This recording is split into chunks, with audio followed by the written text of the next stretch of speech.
오늘 강의는 지식적인 측면과 지혜적인 측면 두 가지를 말씀을 드리겠습니다.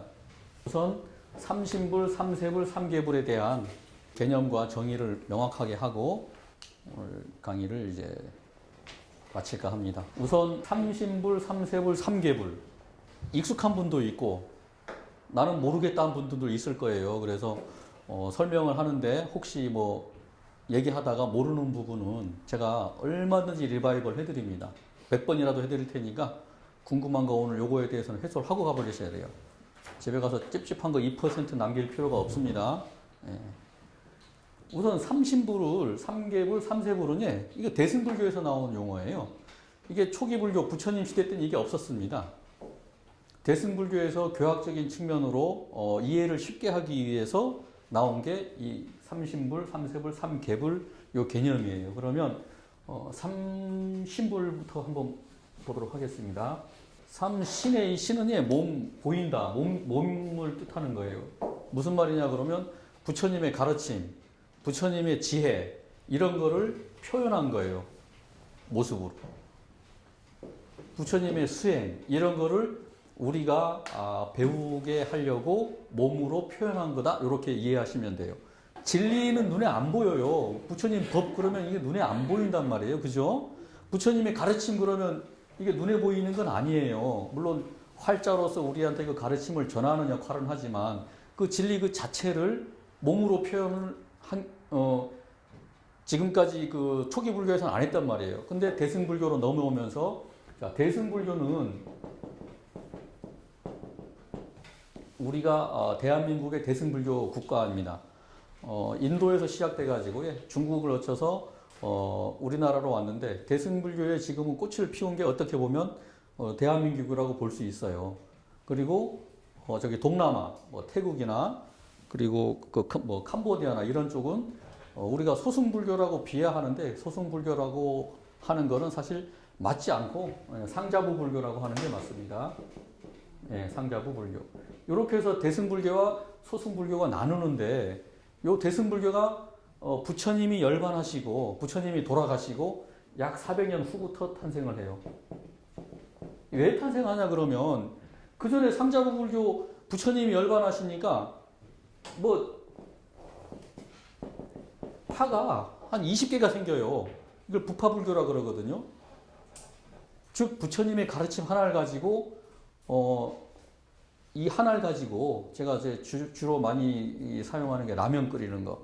라면 끓이는 레시피가 라면 봉다리에 보면 물 끓고 면 넣고 몇 분 있다가 먹어라 이렇게 나오잖아요. 그죠? 근데 이거를 해석하는데 요즘은 어떻습니까? 젊은 사람들 자기 레시피가 있잖아요. 아니다. 스프 먼저 넣고 끓이니까 더 맛있더라.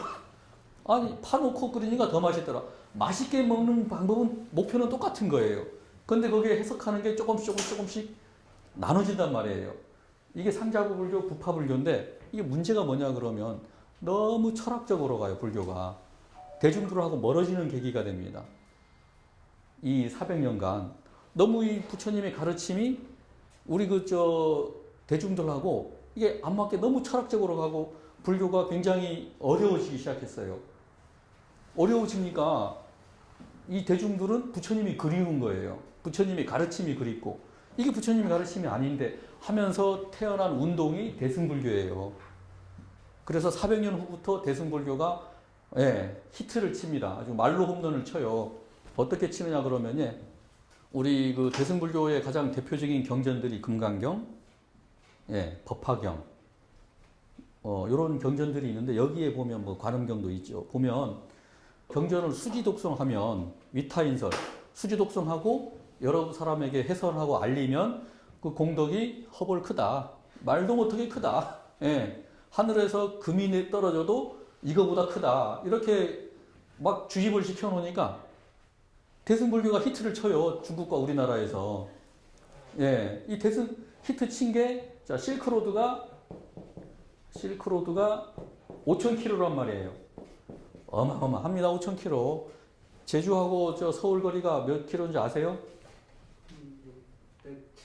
107? 집에 가시죠. 그 부산하고 해봐야 한 300km니까 제주하고 해도 그렇게까지는 안 돼요. 요렇게 제가 얘기하면 바로 검색합니다, 이분은. 검색하세요. 예. 예. 저기 제주하고 서울 거리도 지금 비행기로 1시간 거리지만 실크로드는 5,000km를 사람들이 낙타, 말 타고 상인들이 장사를 하러 왔다 갔다 했단 말이에요. 그러면 그 와중에 뭐가 생깁니까? 도둑대, 뭐 홍수, 지진, 자연재해 이런 걸로 인해서 사람들이 늘 불안한 거예요. 그러면 이때 나타난 게 금강경. 이 경전을 수지독성하면 관음경 보세요. 도적이 나타나 칼로 때려도 뭐 칼이 야, 저분은 뻥인 거 다 알고 웃잖아, 지금 강혜진 씨는. 이런 뻥도 사람들이 불안한 심리를 자극을 하는 거예요. 그러니까 사람들이 이 인도나 이 스리랑카나 이쪽에서 중국으로 갈 때 경전을 꼭 갖고 가고 거기서 알리고 거기서 올 때도 똑같이 한 거예요. 그러다 보니까 대승불교가 굉장히 꽃을 피웁니다. 그렇게 해서 이제 대승불교가 중국과 우리나라를 완전히 이제 그 히트를 치는 거예요. 모든 대승불교는 대승경전의 공통점이 그겁니다. 수지독성 위타인설 하면 뭐 만병통치하게 되는 거예요. 그렇게 해서 약 부처님이 인멸 후 400년부터 대승불교가 이제 아주 그 부처님의 가르침이 재해석하고 이왕이면 대중들에게 가까이 갈 수 있는 이런 게 바로 이제 새로운 운동이 시작된 게 대승불교 운동이에요. 이렇게 하면 불교, 대승불교하고 상자부불교가 가면 잡히는 거예요. 이게 사실 좀 더 디테일하게 하면 시간이 오래 걸리니까 이 정도만 설명하고 다음에 또 제가 앵무새처럼 계속 떠듭니다. 여러분들 이해할 때까지. 자, 이렇게 해서 어떻게 하면 불교가 또 쉽고 우리 대중들에게 좀 더 가까이 갈 수 있도록 이렇게 운동이 일어나다 보니까 삼신불이라는 게 개념이 생기는 거예요. 처음부터 이런 개념이 있었던 건 아니에요. 자, 그래서 부처님의 법, 부처님의 가르침, 이 진리를 형상화한 게 비로자나 부처님이에요.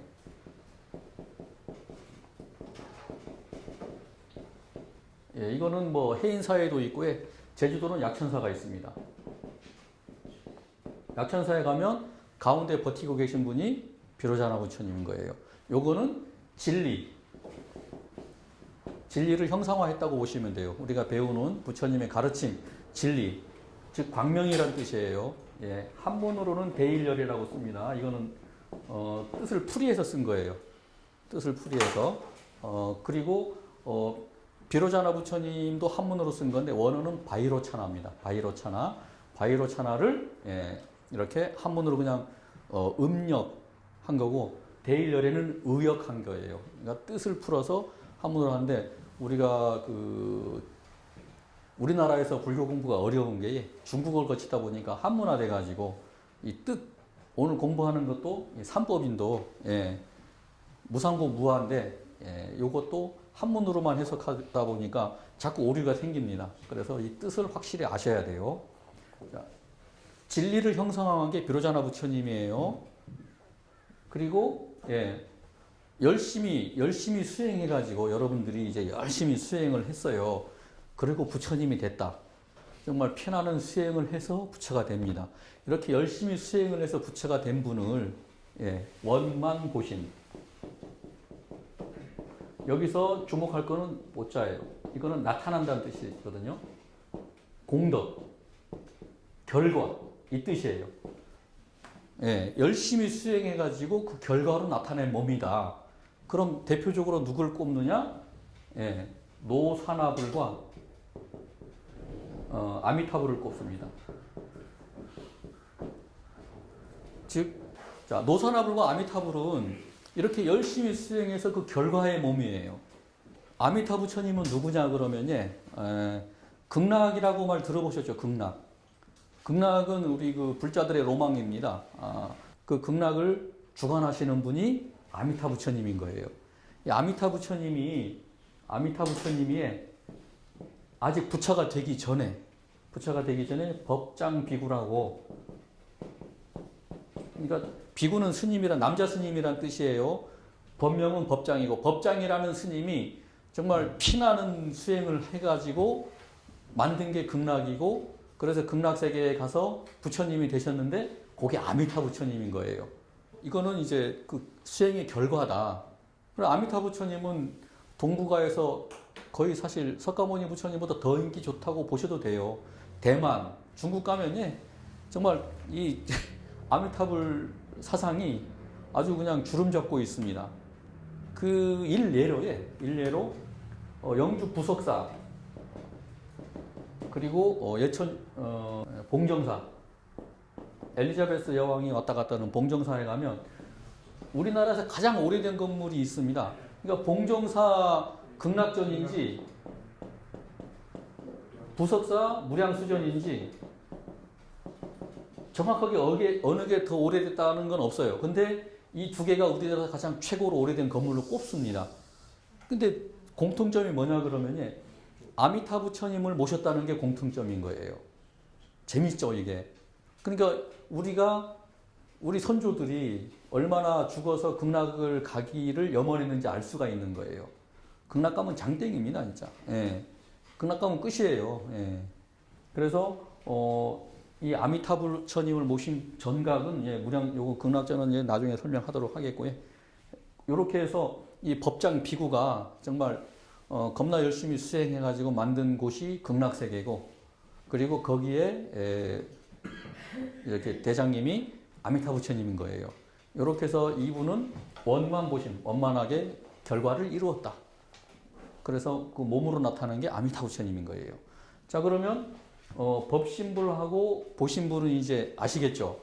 그럼 마지막으로 갑니다. 화신불. 화신불은 변화해서 이렇게 나타났다. 이 앞에 뭐 천만억 뭐 이렇게 붙어요. 뭐 조금 이런 것까지 다 나중에 아셔도 되는데, 이건 무슨 말이냐 그러면 천만억은 엄청나게 많다는 뜻이에요. 뭐 일일이 셌겠습니까? 그죠? 천만억 대표적인 게 석가모니 부처님. 석가모니 부처님은 인도에서 태어났지만 우리에게 지금 가르침을 주고 계시잖아요. 자, 달이 이렇게 뜨면 돈네코에도 비치고 산지천에도 비치고 더 아는 강정천에도 비치고, 그죠?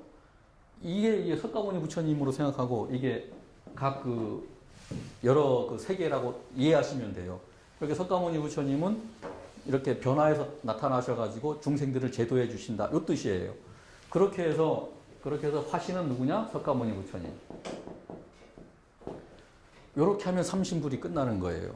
자, 정의하자면 삼신불은 진리의 몸 그 자체인 비로자나, 그리고 수행으로 얻은 공덕의 몸인 아미타 부처님. 물론 노사나불도 있어요. 근데 주로 아미타 부처님을 많이 쓰죠. 그래서 우리가 여러분들 이제 절에 갔을 때 대웅전에 가면 어떤 부처님이 계신지 아셔야 되는 거예요. 그냥 몰랑 그냥 무조건 절만 하지 마시고, 무조건 절만 하시면 안 되는 거예요. 내가 다니는 절에 적어도 어떤 부처님이 모셔져 있고 어떤 보살님이 모셔져 있는지는 알고 절을 하셔야 되죠. 그죠? 무턱대고 절하지 말고 알고 합시다. 그러면요. 예. 어떤 절에 어떤 부처님이 모셔져 있는 걸 어떻게 알아요? 아미타 부처님이 법장되시는 어느 나라 스님이세요? 두 가지 질문에 대해서 답변해 드리겠습니다. 어떻게 하냐 그러면 우선 옛날에는 집 앞에 전부 문패를 붙였다게. 문패를 붙였잖아요. 양희정, 뭐 고경선, 뭐 홍기찬, 그죠? 그럼 여기는 굳이 안 들어가 봐도 고경선 씨네 집이구나 알 수 있잖아요. 똑같습니다. 자, 대웅전 그러면 석가모니 부처님을 모시고 있는 거예요.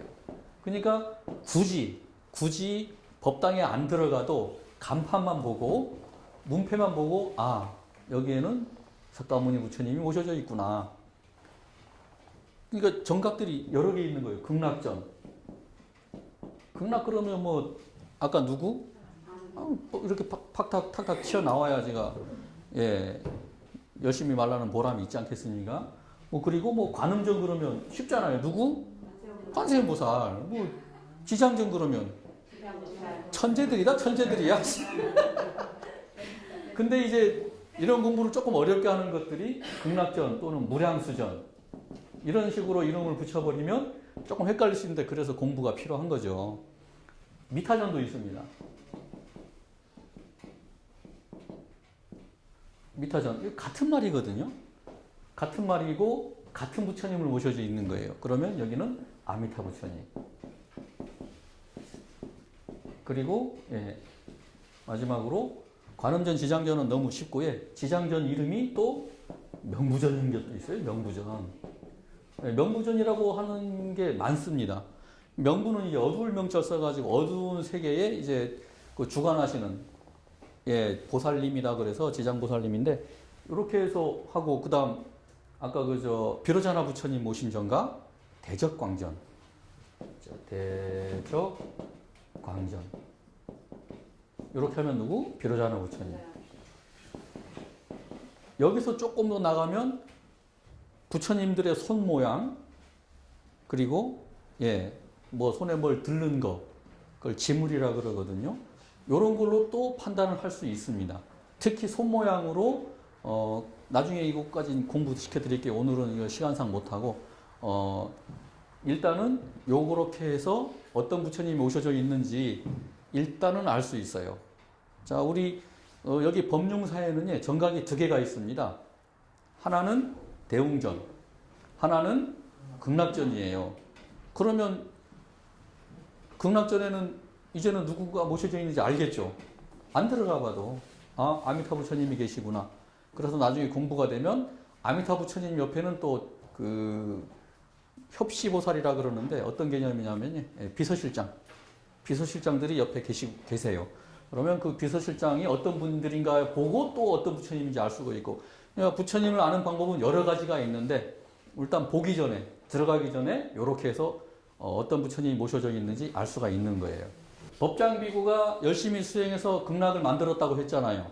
그죠? 근데 법장비구는 어느 나라 사람이라기보다 어떻게 해서 법장비구 얘기가 나왔는지 요거 알면 이해가 쉬울 거예요.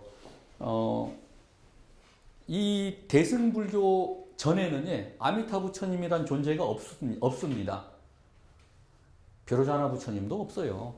동남아에 가면 오로지 일불 석가모니 부처님만 계세요. 지금 무슨 말이냐? 대승불교에서 나온 부처님이에요. 대승불교에서 아미타경이라고 들어보셨죠? 경전. 그 부처님이 대승불교에서 나온 경전을 근거로 만든 부처님이라고 보시면 되는 거예요.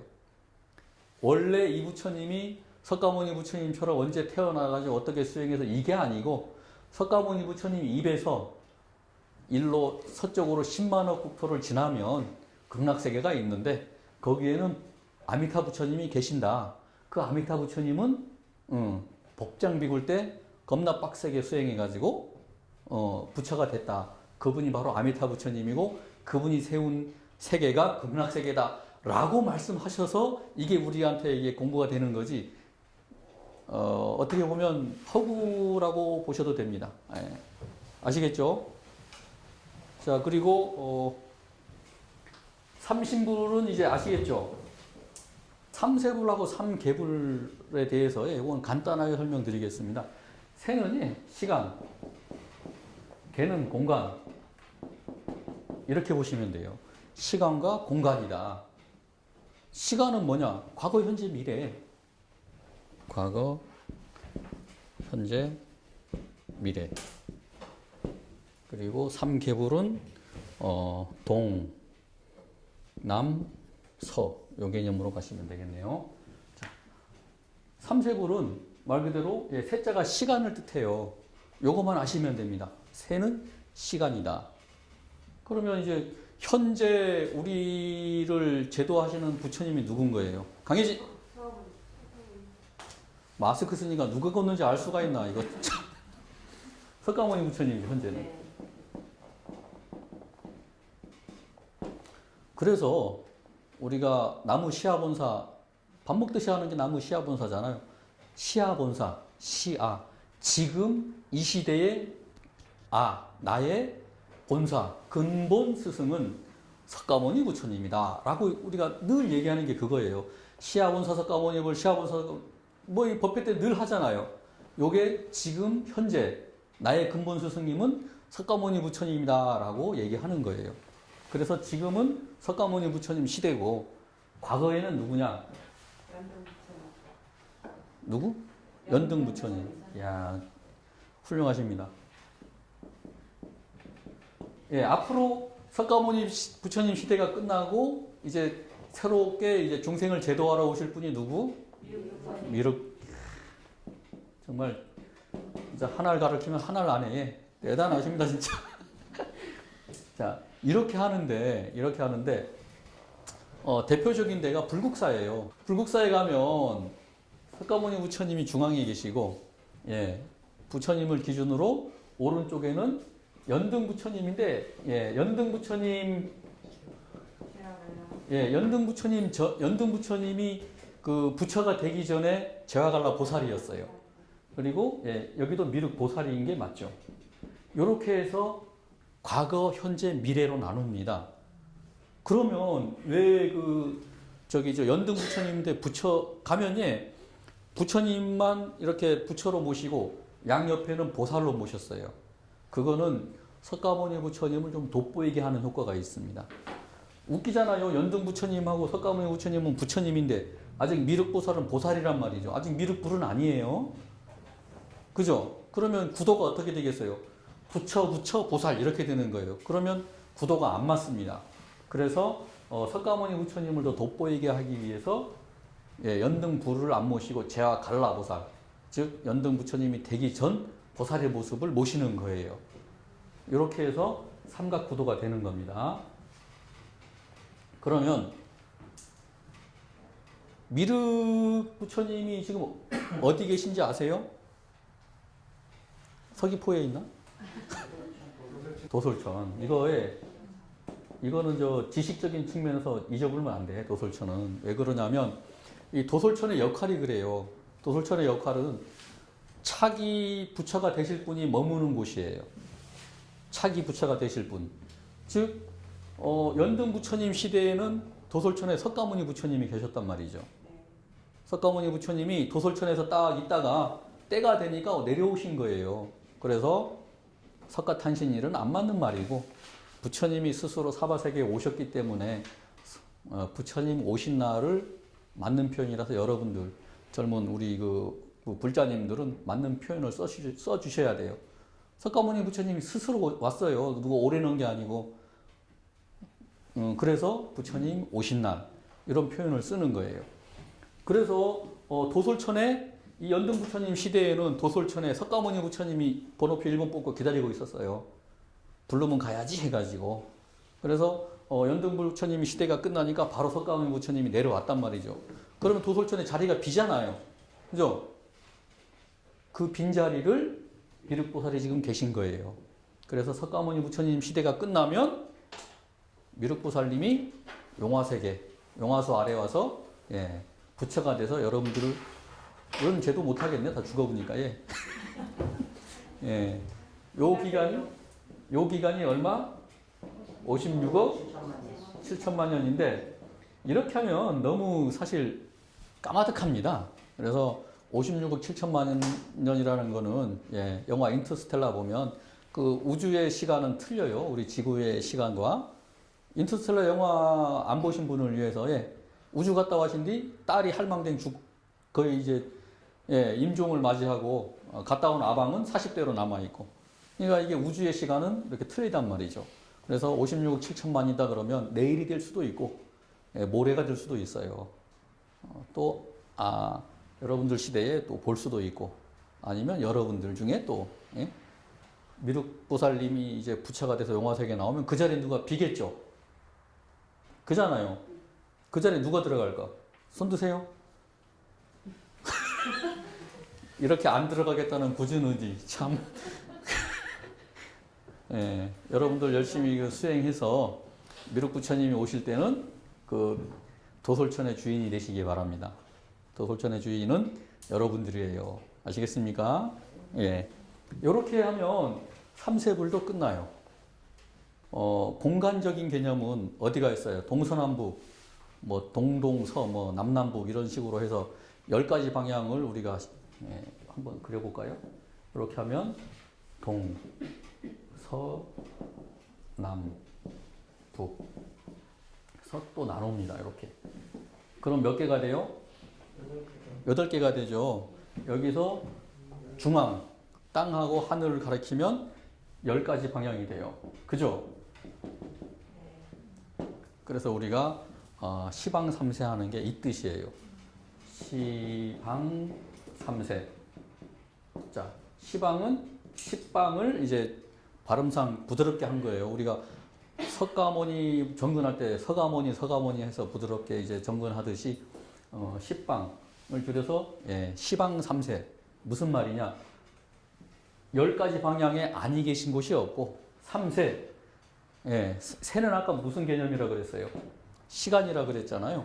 과거, 현재, 미래에 아니 계신 곳이 없는 게 부처님인 거예요. 화장실에도 있고 좀 잘 때도 있고 별일 다 있어요. 그러니까 부처님 늘 생각하시면서 부처님 가르침대로 하시는 게 좋습니다. 이렇게 해서 시방삼세인데 자, 서쪽. 아까 그 아미타 부처님 계신 곳이 서쪽이에요. 서방정토라 그럽니다. 서방정토. 서방에 있는 깨끗한 땅이다. 요 뜻인데 서방정토는 누구? 아미타 부처님. 그러면 동방은 예.